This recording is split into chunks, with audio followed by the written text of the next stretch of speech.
নমস্কার বন্ধুরা, আমার ছাদ বাগানে প্রত্যেককে স্বাগত। বন্ধুরা দেখুন, আমার টগর, এটা হচ্ছে রাজ টগর, আজ থেকে ফুটতে আরম্ভ করলো। আর সকালেই ফুটতে আরম্ভ করেছে। আর প্রচুর কুঁড়ি, থোকায় থোকায় কুঁড়ি, সব দিকেই সুন্দর আছে। কিন্তু এই দেখুন, পাতায় ক্লোরোসিস হয়ে গেছে, পাতাগুলো পুড়ে যাচ্ছে এইভাবে।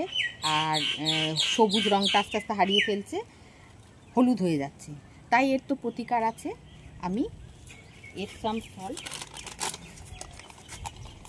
ম্যাগনেসিয়াম সালফেট যুক্ত এপসাম সল্ট 2 লিটার জলে 10 গ্রাম দিয়ে এই গাছে ভালো করে গুলে নিয়ে গাছের পাতায় পাতায় বেলা 10টার সময় এইভাবে দিয়ে দেব। ঠিক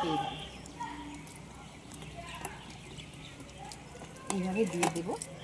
তাহলে গাছ হয়ে উঠবে সবুজ, সতেজ, প্রাণবন্ত। আর ফুলগুলো আমার ছাদ বাগানে হেসে খেলে উঠবে ঠিক এই রকম।